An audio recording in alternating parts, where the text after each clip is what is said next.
The Addiction Podcast, Point of No Return. We appreciate you listening to the Addiction Podcast, Point of No Return. We don't do this podcast because we are former addicts. We don't do this podcast because we have loved ones who have suffered from addiction. We do this podcast because we feel that addiction is one of the biggest problems facing the world today, and that no matter who you are, no matter your religion, no matter your income status, no matter your race, no matter anything about you, addiction affects you. This podcast is a free resource for anybody looking for help with addiction. If you would like to help us in our fight against addiction, go to www.patreon.com/theaddictionpodcast273. That's www.patreon.com/theaddictionpodcast273 and make a donation of whatever amount you would like. Thank you for supporting us. Hello, and welcome to the Addiction Podcast, Point of No Return. My name is Joni Siegel. I'm the host for the podcast, and my husband Steve Siegel is the producer of the podcast and co-founder. I want to apologize for my nasal voice. The allergies are horrible here in Florida, and they have been kicking my butt. So anyway, but we're going to do an interview today. Today's episode is 366, second episode in our 8th year of weekly podcasting. Just a reminder to please subscribe to this podcast wherever you listen to podcasts and also on our YouTube channel. And if you would like to support us, because we've been doing this basically as a passion project for 7 years, you can go to patreon.com/theaddictionpodcast and become a patron and pay us a little bit every month. And that just helps us continue and ever increase the quality of this podcast. Today's episode, as I said, is episode number 366, and today we have an interview with a gentleman named Bobby Wiggins. I'm super excited to talk to Bobby. Bobby is a beacon of hope and transformation, rising from the depths of addiction to become a tireless advocate for recovery. Since finding his own path to sobriety through the Narconon Program in 1977, Bobby has dedicated his life to helping others break free from the chains of substance abuse. There's a lot more I could say about Bobby, but I really want him to tell us his story. So without further ado, let's talk to Bobby Wiggins. So Bobby Wiggins, you have a lot of experience not only with your own addiction, but also with helping others. What's one of the worst recovery cycles you ever had to confront? Well, 42 years in rehab, there's been several, but one really comes to mind. I went into Narconon one day, and the executive director grabbed me, and he said, "Listen, I need you to do an interview today." Usually I was hands-on with the addict. I didn't do the intake interview. And I said, "Sure, why?" And he said, "Well, I'm going to be with the parents, and the addict and his sister are going to come in, and I want you to get with them. And I have to warn you, this guy might not qualify for Narconon." And I'm like, that's what I said. I was like, really? How do you not qualify for Narconon? Well, about 5 minutes later, a 19-year-old girl and the 23-year-old addict walked into the room, and I sat them down at the table, and I had the sister across from me, and the addict, Ricky, he sat over to the side, maybe, 4 or 5 feet away. And Cindy, the sister, started talking to me. And after about 4 or 5 minutes, I noticed that the addict hadn't said a word. And so I looked over at the addict. He was sitting there in the chair, and he was staring at this little object in the middle of the table. He did not take his eyes off it. And all the guy could do was sit there and drool. Literally, drool was coming out of his mouth. And Cindy took a napkin, a tissue, and wiped it off. And I looked at Ricky, and I looked at her and I said, "What, Cindy?" I said, "How long has he been like this?" And instantly, I have this 19-year-old girl like hysterically crying. She says, "We didn't know it was last Thursday, and he went out and he took these drugs. We don't even know what drugs he took." And she's bawling her eyes out. And she goes, "But we thought he'd just, he'd wake up, he'd be better. But he's never come out of this." And then she really starts crying. In the next room are the mom and the dad with the executive director, and I can hear the mom crying hysterically. Wow. And I'm looking at Ricky, I'm looking at her, I'm going, wow, what do I do with this? Right. And a thought hit me. There's one of the tenets of Narconon. Narconon is based on increasing person's abilities. If you increase a person's ability in any area, right, there's hope. Right. So we have this very simple drill that we do where you sit down across from the person and you close your eyes and you just simply have the person be there comfortably. The idea is that he's comfortable in his own space, right? Yeah. And I thought to myself, well, he might be able to do that, right? And so I looked at him and I said, "Ricky, come with me." And I literally had to grab him by the shoulders, gently stand him up, walk him over to this chair, sit him down in the chair. I sat down about 3 feet across from him, and I looked at him. I knew he wasn't capable of reading the material. Right. So I looked at him and I said, "Ricky, all I want you to do is to be there comfortably. Don't do anything else but be there. Close your eyes. Start." So he closes his eyes, and I'm sitting there and I'm going, I'm thinking, okay, Bob, What have you gotten yourself into, Bobby? you've really lost it now. Yeah. I should have taken more B1 an hour ago. And I thought, well, I might as well do it with him. Nothing right? to lose at that point. He's so far gone. Nothing to lose. So I close my eyes and I'm doing this drill with him. And about, 10 minutes in, I sort of felt that even with my eyes closed, I sort of felt this presence that really wasn't there before. And I opened up my eyes, and honestly, you're going to think I'm crazy. You're definitely going to think I need more B1. But when I opened up my eyes and I looked at him, there was like this sort of glow around him that wasn't there before. Wow. And I looked and I said, "That's it. Open up your eyes." And he opens up his eyes. He had blue eyes, right? That were completely dead. I don't know if you've seen anybody with like completely dead eyes before. Not personally, but He there was nothing there. right. He opened up his eyes and there was actually a gleam in those blue eyes. Wow. Wow. And I looked at him and I went, "Ricky?" And he looks at me and I said, "Pass. Don't move. I'll be right back." Wow. And I ran into the next room where the mom was still hysterically crying. Yep. Right? You can't blame her. No. And the dad is trying to comfort her.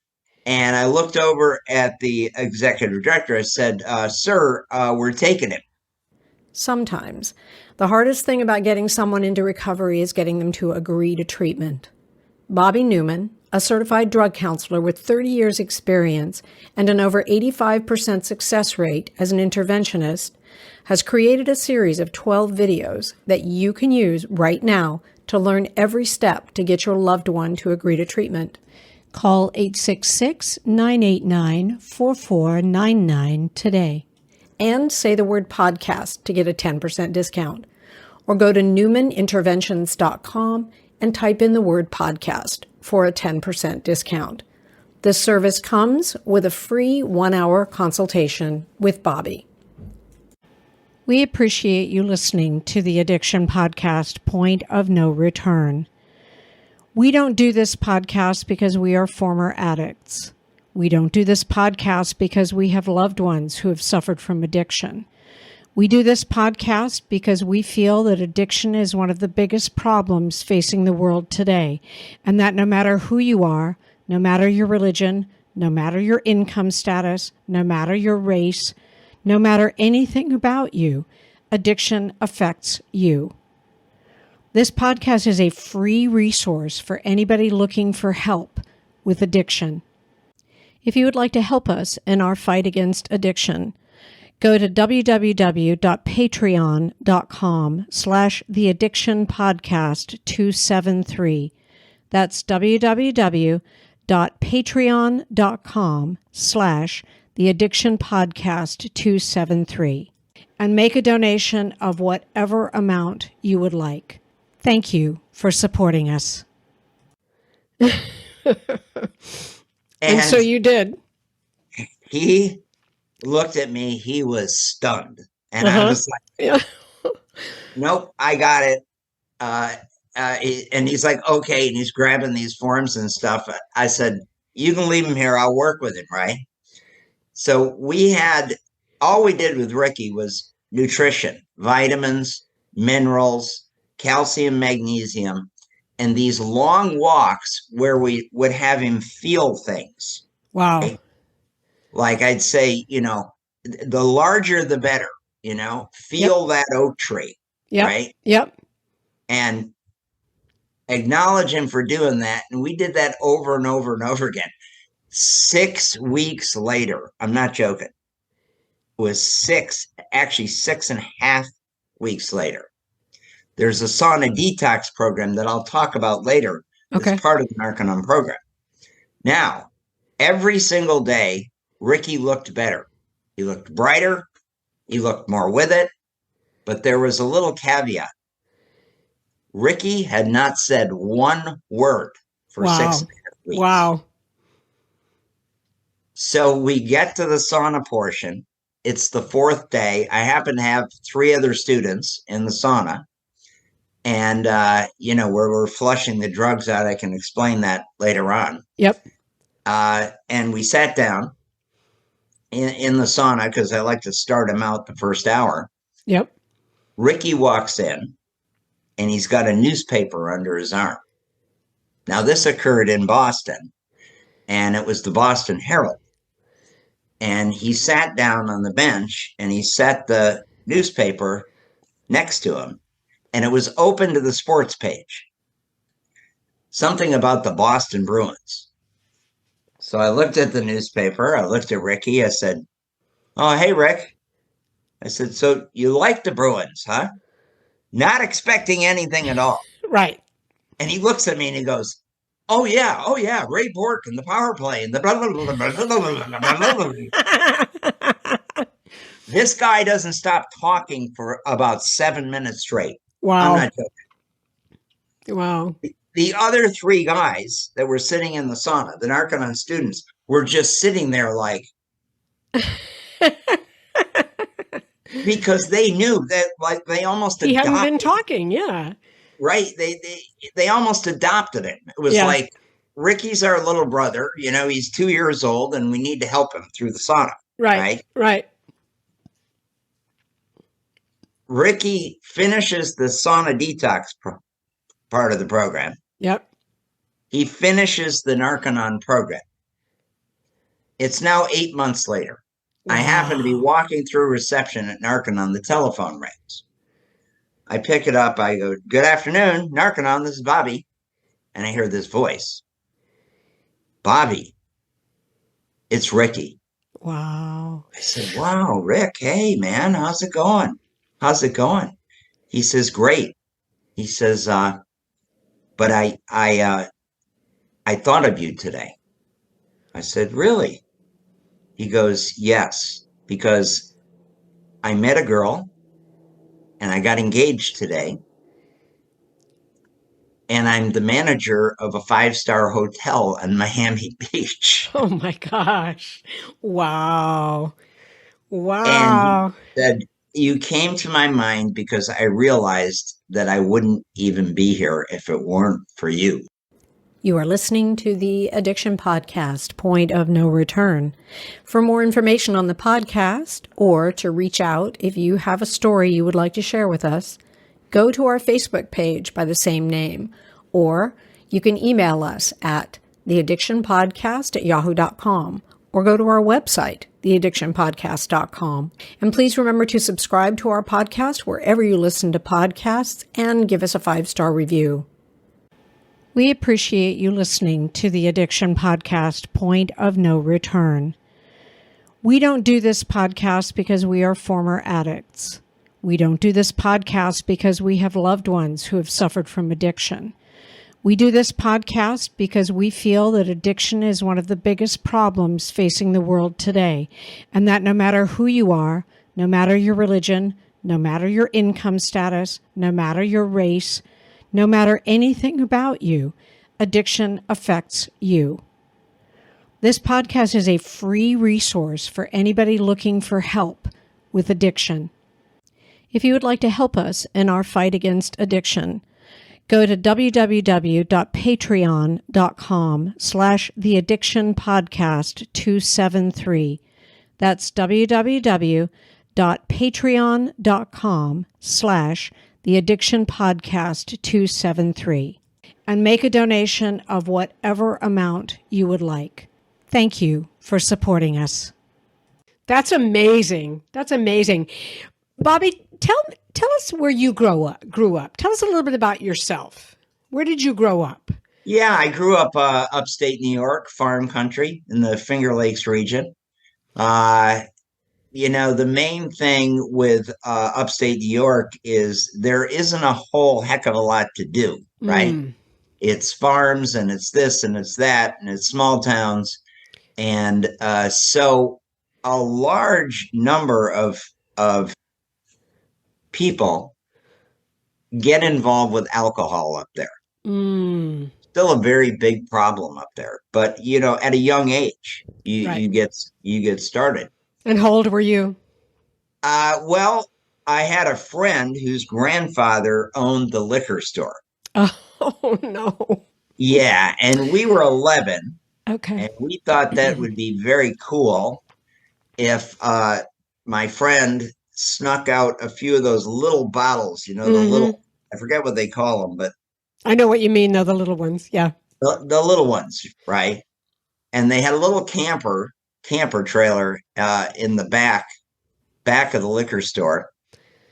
And we went in there and we decided to be like grown up and very cool. And we started drinking these bottles. Wow. Well, for some people don't even like alcohol, but some people's systems, it's the thing, right? Right. And for me, I caught that little buzz that you do on alcohol. I thought, oh, what's this? Right? So that was the start. And it increased as I went through high school. When I was 14, I was probably up to the point where I was drinking beer pretty heavily every other weekend. Wow. And then by the end of high school, it was every weekend. And during that time, my older brother had started smoking marijuana, but not that many people realize it. I mean, you have to be in my generation to even be cognizant of this fact. The high school that I went to, there were only 3 kids that used illegal drugs. We knew who all 3 of them were. Right. I mean, it was that pronounced. It's like everybody knew my older brother, he smoked this wacky weed, And so I went up in my brother's room one day. I was worried about him because my mom got in my face one day and said, Bobby Wiggins, if you take drugs, you'll die. A horrible thing is going to happen to you, right? Mm-hmm. And so I went up and watched my brother smoke marijuana. in his room. And I was sitting there and I think I was 12 at the time. And I was sitting there, arms crossed, thinking to myself, he's going to die. Oh, no. Yeah, any minute, because that's what I was taught is like Right. the Right. horrors of marijuana. And all I saw was somebody's eyes get red and he start laughing and acting goofy and stuff like that. And I was like, wow, well, okay. But I'm still not convinced. So the next day I'm up in his room again. I sat down again, lights up the marijuana, takes a drag. And now I'm sitting there and I'm going, okay, you were lucky the last time, you know. And same thing happens. Eyes get red. He's laughing. He looks like he's having a good time. Well, I must have watched my brother as many as 9 or 10 times use this drug. And to me, this is what I'll ask kids in high school, by the way, when I was doing drug education. I'd say, so in my mind, at 12 years old, am I thinking that marijuana is really dangerous? And the kids go, no. I go, or might I think that it's completely safe? Yep. And that is the main point. That's why in the educational aspect, the scare tactics don't work. They will work with a very small percentage of people. Right. Normally, they just don't work because that is not what they're going to see when the captain of the football team is at the party and he's taking a drag off marijuana. That's right. That's right. But the double whammy is if that was how they were educated, boom, automatically they feel lied to. Right. Right there. They feel, wait a minute. What's going on here? Yep. And so in a lot of instances, the scare tactics end up being a very, very big negative for a lot of people. Yeah. Like I said, some people will work. Yeah. With a lot of people, it doesn't. They feel lied to. And the next thing you know how kids are when they're in their teens. Yep. It's like, well, I'll show you. You're going to Yep. lie to me. And then boom, off Yep. it goes. So for me, it was alcohol and marijuana. I hit college. Now I had freedom. And the fraternity that I was in, one of the kids in there was one of the larger drug dealers on that campus. Okay. And so in his right pocket, he'd have marijuana. In his left pocket, he'd have speed and sometimes cocaine, et cetera, et cetera. And off we went.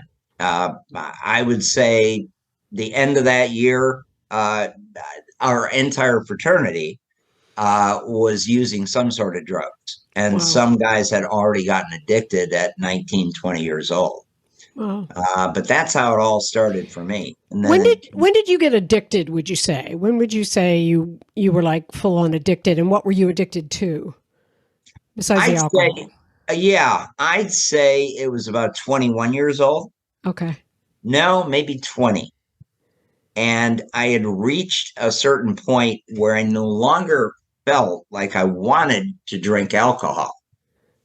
I felt like I needed it. In other words, the weekend was coming and there's nothing else that could happen except me going out and partying and drinking.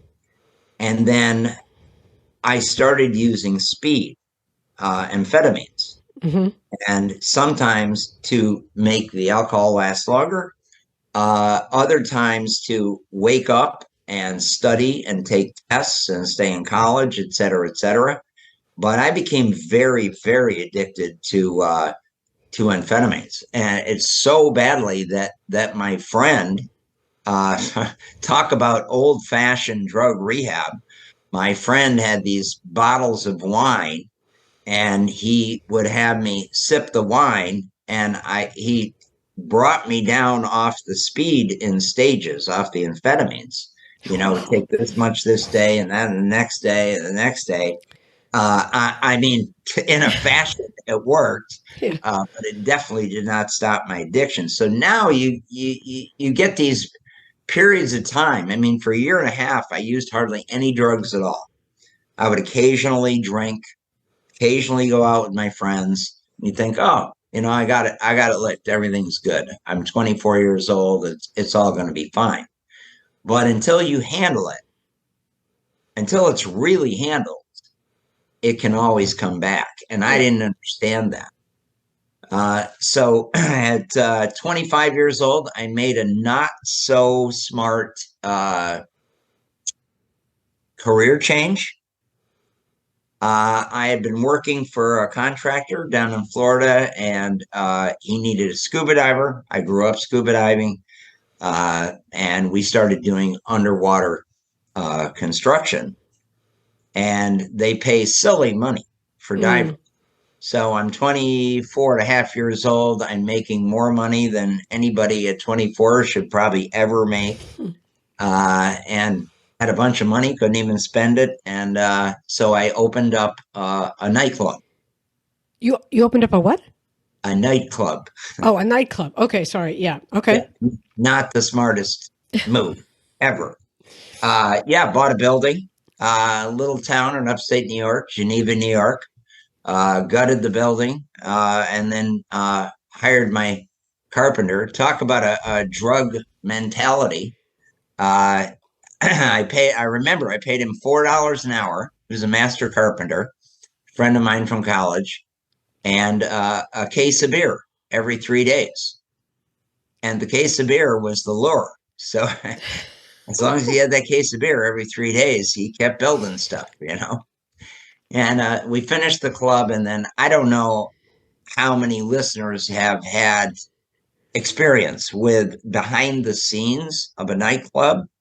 I learned more in that first year of running that place about what was really happening in the world than I think I'd learned my entire life.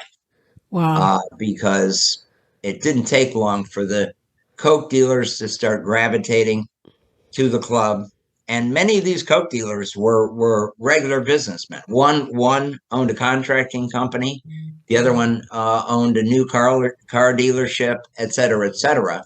So they weren't like Guido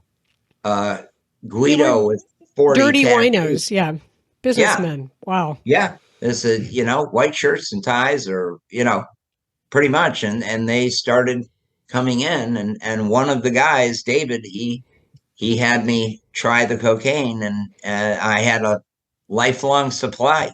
You were off and running. Didn't have to pay for it, because he knew if he had me in the palm of his hand, then he had this whole nightclub that he could sell out of, because of course I'm not going to say anything at that point. Yep. Anyway, it went downhill extremely fast. I mean, I would describe my life at that point as a really bad nightmare. And I would wake up thinking I was in the nightmare. I was wake up and I'd go, oh, it's still here. Mentally, I wasn't thinking correctly. Emotionally, I was a wreck. Anxiety all the time, fear, paranoia, you name it. Yeah. I was going through it at that point. I got very lucky because a friend of mine came up to visit. It was a friend of mine from college. And she looked at what was going on. She sat down. She said, hey, since I've been here, you did this, this, this, and this. And I'm just curious. Do you think it's time to make a change? And I think I shocked her, because I went, yeah, I got to get out of here. But it took that, what I tell, in drug education, I'll educate in terms of the aspects of addiction, but I also, just in terms of life, I tell them, I go, there's no such thing as a guy smoking weed when he's 15 years old, and by the time he's 17, he's hopelessly addicted and he's going into a rehab. It takes time. Yep. Sometimes it's rapid. Other times it takes years. But sooner or later, that addiction grabs the person. When it grabs them, it's really difficult to get out of it. Yep. So what did you do after this? You've decided you're going to get out. Then what did you do? Yeah, we went to the first thing we did, we got remote from that location. I knew I Okay. had to get away from all the people that Yeah. were supplying the drugs, all the people I used drugs with. We went 300 miles away to New London, Connecticut, and we interviewed at about 11 different rehabs. Okay. And for me personally, I mean, different things work for different people, but for me personally, the one that made sense was the Narconon program that Okay. I worked for off and on for many, many years. Uh, Narconon, narco is Greek for drugs. Non obviously means no because they don't use any kind of supplement drug in the program to get the person off drugs. And is that what kind of like influenced you, like when you were told about what the program was and how it worked? Big time. Because a Okay. lot of it, they said the very first thing we have to do is handle your physical addiction before Right. we attack the emotional, the mental, et cetera, Right. right? Life skills, whatever. And that made sense to me that, my sounds weird, but my body was craving it. Yep. And the first two stages of that program handled that. One of them being the sauna detox. You know, most drugs, like to name a few, marijuana, LSD, amphetamines, many barbiturates, heroin, et cetera, are predominantly a fat soluble substance. So when they go through the bloodstream, the fat is butted right against the bloodstream. And due to that fact, a small percentage of that drug is drawn into the fat because it's fat soluble. Right. And what I'll tell kids, I'll go, look, all right, so a guy smokes weed. He only smokes weed. He's a social drug user. And he only smokes weed on Friday night and Saturday night. And the rest of the week, he toes the line. And let's say he smokes 2 joints on Friday, 2 on Saturday. Somewhere between 6 to 10%, depending on the person's body, will remain in the body as a residue. And with that residue, it's a buildup. So I tell the kids, I go, hey, multiply that. So that's 2 times a week. Multiply that by 50. So now You got a lot that's of drugs in your fatty tissues. 100 times, right? So Yep. 6 to 10%, you're Yep. like, okay, now we're starting to get a buildup, Yep. right? Which is actually part of the addictive process. And, more and more now, multiply that by 5 years. But here's the glitch. I have never, with anybody I've ever interviewed at Narconon, I have never seen it decrease, even if they stay away from it for a year. Ah. They come back and now the usage increases, right? Now they're using it 5 times a week, whatever it Right. is. Right. And so you get this massive buildup. Well, this is the analogy I use. You got a guy and he toughs it out and he's like, that's it. I've had it, spending all my money. I'm ruining my health. And on his own willpower, he stays off drugs for 6 months. Right. One day he gets out of work. He's driving down the street and he sees his buddies playing a basketball game. He pulls the car over, gets out of the car. He's dribbling the basketball, running, shooting hoops, working up a sweat, working up lots of energy, and also burning up the fat in his body. Right. When that fat burns up, invariably, some of that old drug residue will actually come out through the pores, but some of that drug residue goes back into the bloodstream. When that happens, it's what we call a trigger, right? Yep. You know, Now you have the craving. boom. If I ask people, get the picture of your favorite food, whether it's lasagna or steak, whatever it is. Yep. And I take it and I set it down in front of you. You haven't eaten in 8 hours. I wait until you take the first bite of it, and then all of a sudden, Yep. I dump the whole plate in the trash. Obviously, what are you going to want more than anything in the whole world? That food. right? Yep. Same thing with the drugs, only with these guys. The sneaky part, I feel bad for the addicts because the sneaky part is they can't see their food in the trash. Right. It's a hidden Yep. enemy. It's a hidden trigger that hits them. And boom, they're off and running again and feeling like, oh, I failed again. What's the problem? Why can't I get this? Why can't I control it? Yep. Exactly.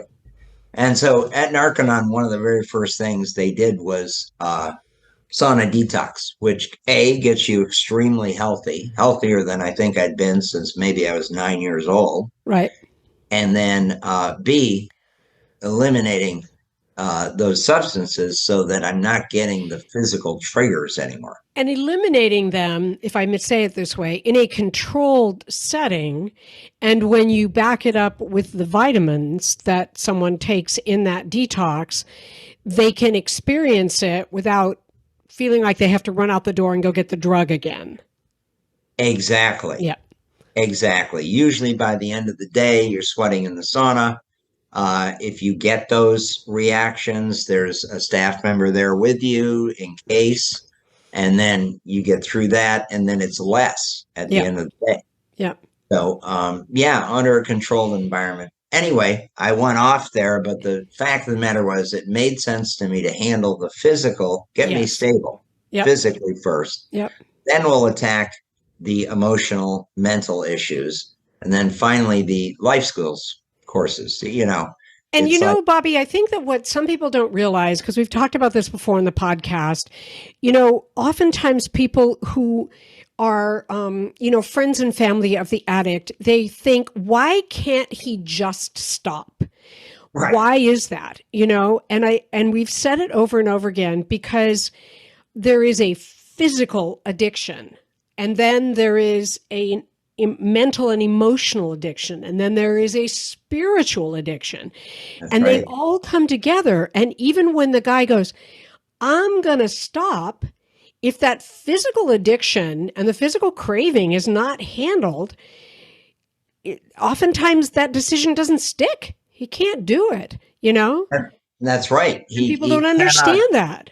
Yeah, he cannot see beyond it, because to the addict, it's almost like some people they completely lose it if they haven't eaten for, like, let's say 4 hours. Right. I have a buddy that if he does, I don't know if it's blood sugar thing or whatever, if he doesn't have some protein or something like that about every 3 hours, he turns into Mr. Hyde. It's like Dr. Jekyll and Mr. Hyde. And they have those Snickers commercials, and they give the guy a Snickers. Now, I'm not recommending Snickers, but I tend to get that way. If I haven't eaten, and I'll be like, we need to stop and eat now, honey. No. Now, honey. Yeah. So what I try to do for people that don't understand it, right, but they haven't eaten for 4 hours. Well, some people can deal with that but now push it to 7 hours, right? Yep. You start to get ornery. There's only one thing you need, right? And that's some food or some protein, whatever, right? Yep. And for people who don't understand it, imagine toughing it out through that. Of course, you need food to live, but toughing it out through those feelings, right? Yeah. And then getting hit with another wave and another wave. And we'll run food under their nose, but they can't eat it. That's exactly right. Let them smell it, but they can't eat it. That's correct. And so that's the difficulty in the whole thing. Once they've passed a certain point or a certain line, the drugs or the alcohol it's like food to them. Yeah. It's like something that is needed, even if it's like just to get them by for that amount of time. Yeah. Is it crazy? Is it insane? Yes. But that is very, very, very, very much how it works. But the point is that there is a physical aspect to it. And I just think that sometimes people think that it's just enough to make a decision, but there's way more to it than that. Bobby, how long ago, and you don't have to tell me how old you were, because you don't have to tell me how old you are now, but how long ago did you do the Narconon program? Well, I actually went into the Narconon program December 11th, 1977. Okay. I remember saying that on the last radio show. Huh? And the guys, the radio show hosts were kind of young, and there was this pause. It was like crickets, and they went, "How old is this guy?" I mean, It was before they were born. yeah, exactly. Yeah. And a Yeah. personal question, and sorry to put you on the spot. Did you ever relapse after you were done? I had a tiny relapse on alcohol a couple of years later, but it wasn't anything serious. We righted the ship pretty fast with the life skills and all that. Okay. Yeah. Okay. And Yeah. when did you You start know, working with Narconon? I started working uh, full time a couple of years after I graduated the program, Okay. and then maintained that almost full time from I'm adding now, Okay. with maybe a year off here or there, Okay. basically from 1980 until 2018. Then I came back. I'm doing part-time work for them now, because after, all those years you gain a lot of knowledge, and you want to impart that knowledge to younger people, et cetera, if you can. You know, the years of experience that you have, not only with your own addiction, but with the Narconon program and things like you did with Ricky that you were telling us about. And I know I could probably keep you here for hours telling me more and more stories. That experience, it cannot just be learned. It has to be experienced. And you have so much experience dealing with these people. I mean, that's huge. Yeah, it really is. It almost becomes like I'm sure anybody out there that has a certain occupation that they've done for a long time, there's almost a feel to it after a while. Yeah. There's a perception that goes on that somebody else isn't seeing. It's like the car mechanic who can come in and he looks at your car, and it already, puts his hands on the hood, and it already starts running better. Yep. Yep. The guy has Exactly. so much experience with Yeah. that. Yeah. Well, you kind of develop that with people over the years, Yep. know what to say, not to say, how to approach, et cetera, et cetera. But And I yeah, think that's important because I don't think someone who has not been through it, such as myself, I can't talk to someone who's addicted with any sort of honest reality. I just can't because I haven't been through it. You've been through it, so you know it. You've experienced it and you know what they go through. And you've also experienced getting so many other people through the program that you know some of the pitfalls and you know some of the things that they're going to experience. I think it's huge. yeah. I mean, here at Narconon Suncoast, where I'm helping out, at least part time here. Um, Basically, I've watched it, right, and I've gone, okay, we need to get that particular student up to a point where he's stable, because even his knowledge of what's happening here and now is invaluable, Mm-hmm. because he's tracking with that guy. He's completely tracking. Yep. I've had people come in, that were addicted to fentanyl, right? There's the big fentanyl crisis, Yep. and have gotten off that. And, it's an experience that, I can see when they're talking to somebody new who comes in the program, that they're tracking with it, Yep. right? Yep. Yeah, well, that's what I did for this or that, or this is what you do now, and da da da da da. And it's like that kind of stuff's invaluable. Yep. So once you stabilize someone and you can impart your more knowledge to them with already what they have, it's just awesome. Yep. And just we've had some miracle stories at Narconon Suncoast over the last, I'd say, even the last 6 months have been wild. And those guys are the guys that just really become dedicated the thing. They know they almost fell off the cliff. They're here now, and they want to give back. So that there's a lot of value there. I think that's huge. I've always thought that it's huge that people who've been through it then want to stay there and give back to the program. Bobby, you have, I'm switching the subject here a little bit, you Sure. have quite the credentials on drug education. Did I read a figure of like 900,000 students? Yeah, 900,000 live, but then another 12 million we do an audio visual program Wow. where, we filmed a whole curriculum and we put it out to the schools, and probably more than that because we only count the ones that we get the surveys back from That the you know kids. about, yeah. Yeah. If someone wanted to have aspect to that if someone wanted to have, what's the word? If someone wanted to have that curriculum, how could they get access. it? Access. Thank you. Yes. There's a website and it's called Friends of Narconon. Okay. Drug educator, we'll write this down, drugeducationprogram.com. Okay. And that basically they have all the videos, each lesson, et cetera, et cetera. And it covers many aspects. It covers the emotional effects of drugs, covers the physical effects of drugs. There's even a piece on the media, how the media influences people to take drugs. Interesting. Which is it's a very, very good to the kids. It's an eye opener for the kids. Once they get that, they tend to absorb the information way better because they go, whoa, wait a minute. He's showing us how they're doing it. Interesting. They get a little angry about it. I'm sure. Yeah. Nobody likes to be manipulated. Yeah. And that's exactly what the media does.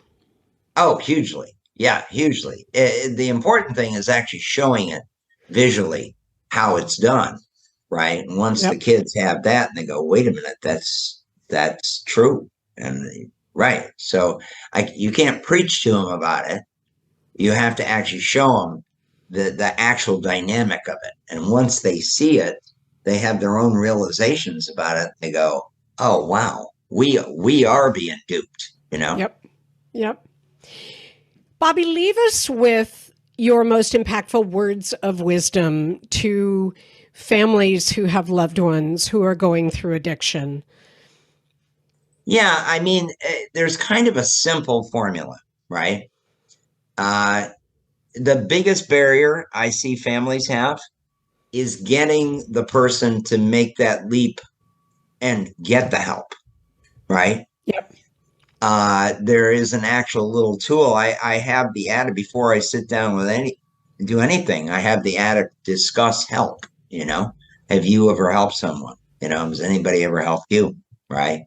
And then I move on to just good, positive control of that person. Okay, come on over here, sit down, blah, blah, blah, blah, blah. We're going to go over some stuff and just get in communication with them. And they start to get interested at that point. But the main thing is finding a center. Like if you want the number here, I'd be happy to give it to you. Go ahead. Barb, you have the number for Suncoast here? Let me get you a card. I'm going to grab. Okay, good. Yeah, I'll get that for you in a sec. But to call somebody, because these guys, the intake counselors have a world of experience. Yep. And they can even do, like I've seen you have interventionists, professional interventionists on. These guys can even do an intervention by phone. And if that doesn't work, they call up the interventionist themselves. And the interventionist who goes in, they're skilled to do that. You know what I mean? That's actually they know now I do A, now I do B, right? Yep. And it's very, very helpful to the families because these guys are real pros at it. The number that people can call is 877-841-5509. That's 877-841-5509. 5509, and that's Narconon Suncoast. It's the best program I've ever done. They don't necessarily have to use Suncoast if that doesn't work for them. But we also have a lot of other resources that we can make sure the person gets some sort of help that will be real help for them. I think that's fabulous. Bobby, thank you for talking to us today. And listeners, just to remind you, the number is 877-841-5509. And the important thing really is to reach out and ask for help. And sometimes that's the hardest thing, not only for the addict, but also for the people connected to the addict. But that's the first step, is to reach out for help. It's there. 877-841-5509. Bobby Wiggins, I know you have all kinds of accolades. You are a rock star in terms of education. You are a rock star in my book in terms of what you actually do on the ground, helping addicts. And we appreciate you very much. Oh, it's my pleasure. Believe me, anything that could be helpful. I hope this was helpful today. There's nothing like having at least some stable information that could help. Agreed. Thank you, Bobby. Thank you so much for listening. If you listened to the whole interview, then you got some of the information about what makes Narconon different than other drug rehab programs. And if you go to some of our early ones, you'll hear more about that as well. The point is that drugs are not the problem. They are the solution to a problem. And one of the things that Narconon does, once the physical aspects of the drugs have been removed from the body, then the mental and emotional problems that existed before drugs became a solution are addressed and handled. And Bobby mentioned briefly life skills, and that's part of what that is. They're life skill courses to help the addict deal with whatever problems they have had in their life. We will have another interview again next week. If you have a loved one that needs help, please call 877-841-5509, and someone there can help you. If it isn't Narconon Suncoast, they can help you find a program. 877-841-5509. We'll be back again next week. You have been listening to the Addiction Podcast, Point of No Return. For more information, reach out to us on Facebook or go to www.theaddictionpodcast.com. Our email is theaddictionpodcast@yahoo.com.